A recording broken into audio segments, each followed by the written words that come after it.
Ano ba itong Tier 1 online services? Legit nga ba itong investment o katulad lang din ito ng Aurora na nag-o-offer ng Ponzi scheme? Napag-usapan natin yan.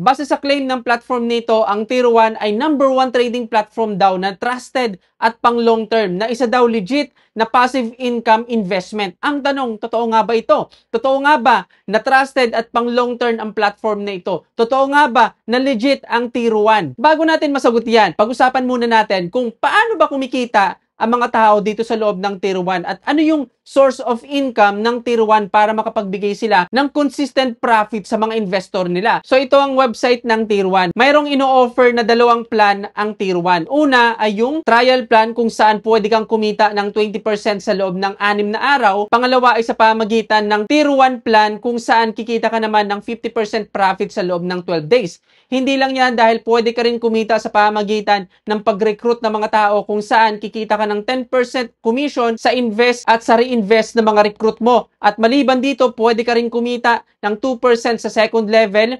1.5% sa third level at fourth level, at 1% naman simula sa 5th level hanggang 10th level. So maliban dito sa plan na ito at sa recruitment, meron din silang tinatawag na credits kung saan makakuha ka ng 3% every time na magde-deposit ka ng pera dito sa platform na ito. For example, nag-deposit ka ng 1,000 pesos, magkakaroon ka ng 30 credits doon. Saan naman ito ginagamit itong mga credit na makukuha mo? Magagamit mo ito sa pamagitan ng pag-invest din sa package. For example, nakaipon ka ng 200 pesos sa credits, pwede mo itong ipang-invest dito sa trial o dito sa Tier 1. Pwede mo rin itong i-convert o i-redeem pamagitan ng produkto katulad ng mosquito killer, kitchen dish rack, rice cooker at marami pang iba. Ang tanong kasi dito, paano ba kumikita ang company para makapagbigay ng profit sa mga investor nila? No, base sa Tier 1, kumikita daw sila sa pamagitan ng trading. Kaya nakakapagbigay sila ng pera sa mga investor. Dito sa website, mayroon ka makikitang trade profit.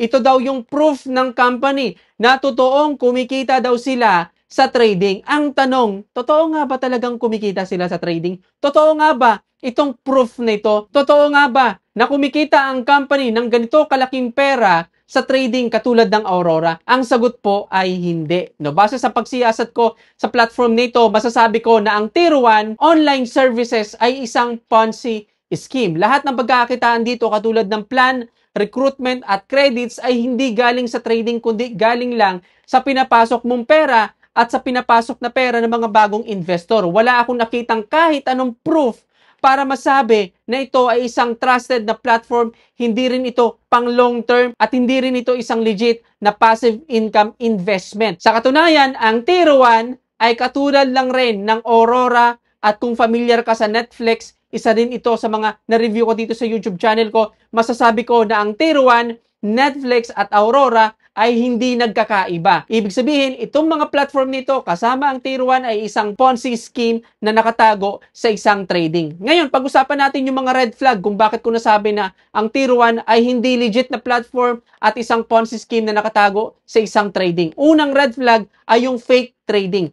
Itong pinapakita kasi na resulta ng Tier 1 ay hindi proof kasi pwede itong dayain. Hindi sapat ang screenshot o Excel o PDF na mga files. Ang kailangan mong hanapin ay yung real trading records. Katulad kung totoo talaga na nagtitrade sila, pwede nilang i-connect yung broker o yung trading platform sa third-party verified trade history katulad ng MyXbook, FX Blue o iba pang mga independent audit services. Kasi dapat makita mo yung live trades.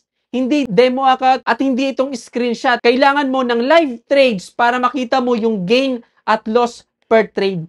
Hindi sapat itong screenshot, kapatid. Kapag ganito ang pinapakita na resulta na kumikita daw sila ng milyon, fake yan, kapatid. Hindi ibig sabihin na merong ganitong screenshot tapos may pinapakitang amount ay totoo na. Kasi sa itsura pa lang ng screenshot na ito, masasabi kong hindi na totoo. Pangalawang red flag, unrealistic profit margins. Yung 20% sa loob ng 6 na araw, katumbas po yan ng 3.3% nakita per day. Yung 50% profit naman sa loob ng 12 days ay halos 4.1% nakita per day. Ang tanong, bakit ba palagi kong sinasabing unrealistic ang ganitong klase ng kita. Sa trading, mathematical unsustainable kasi yan.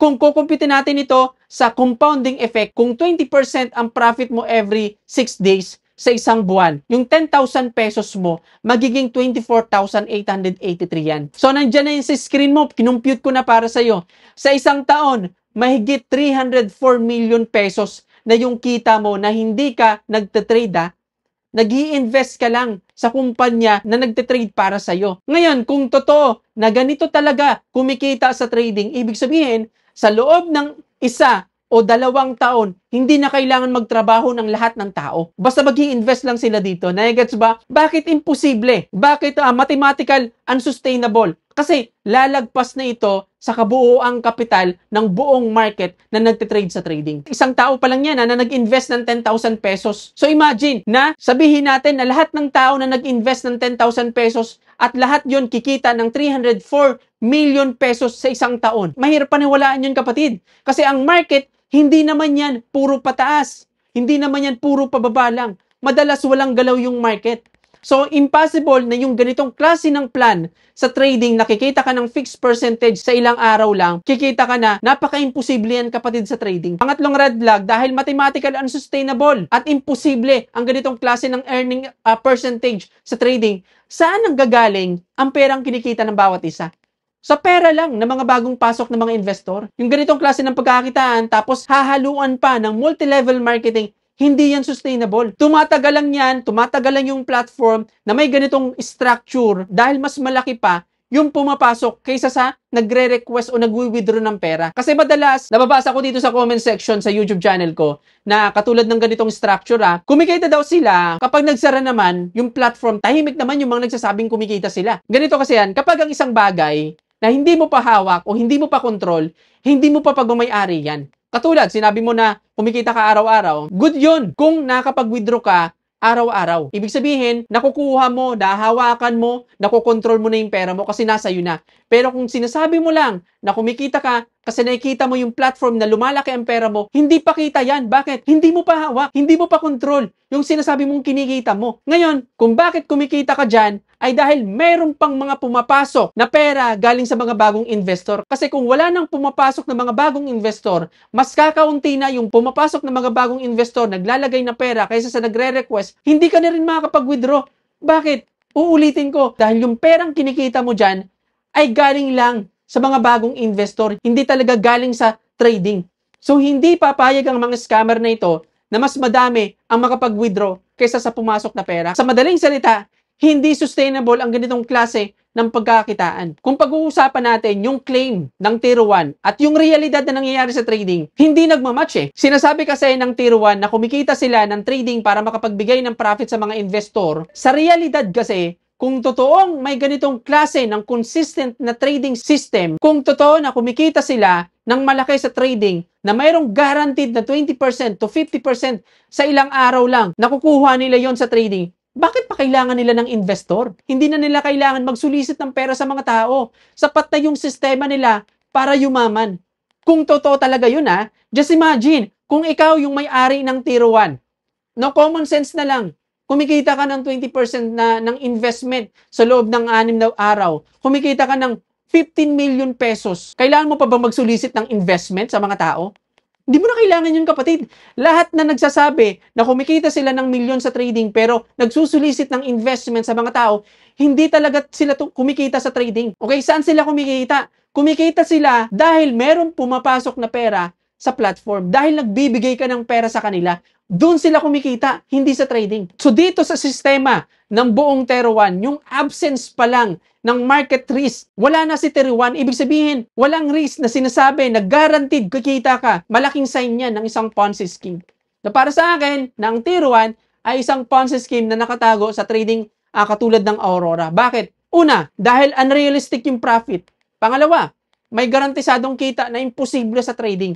Pangatlo, lahat ng kita ng bawat isa ay galing lang sa bagong pasok, hindi talaga sa tunay na trading. Pangapat, hindi sustainable at mismatch sa tunay na nangyayari sa trading. At panglima, dahil sa fake trading proof, walang tunay na market data kundi gawa-gawa lang. So yung credits dito na ibinibigay sa'yo, yan ay isang strategy para mag-deposit ka ng pera sa kanila. So dahil once na mag-deposit ng pera sa kanila, mas malaki yung kikitain nila at mas malaki yung mananakaw nila sa iyo. So ang tier 1 ay kailangan iwasan, hindi magandang mag-invest at lalong-lalo na hindi magandang i-promote ang platform nito. Ngayon, ikaw naman yung tatanungin ko, ano yung opinion mo sa platform nito? So comment mo sa baba ng video na to kung ano yung masasabi mo sa platform nito. Masasabi mo ba na ito ay isang legit na platform? At uulitin ko, maliban sa pwede kang kumita, ano pa yung dahilan mo kung bakit mo nasasabi na ito ay isang legit? O isa ka sa mga naniniwala at nakakakita na ito ay isang malaking scam. So comment mo sa baba ng video na to para malaman din ng mga makakapanood ng video na to kung ano yung opinion mo sa platform nito at para makatulong ka na rin sa kanila kung papasok ba sila dito at kailangan nilang iwasan. So dito nagtatapos ang topic natin ngayon. Hanggang sa muli, I'm Neil Yanto. Bye-bye!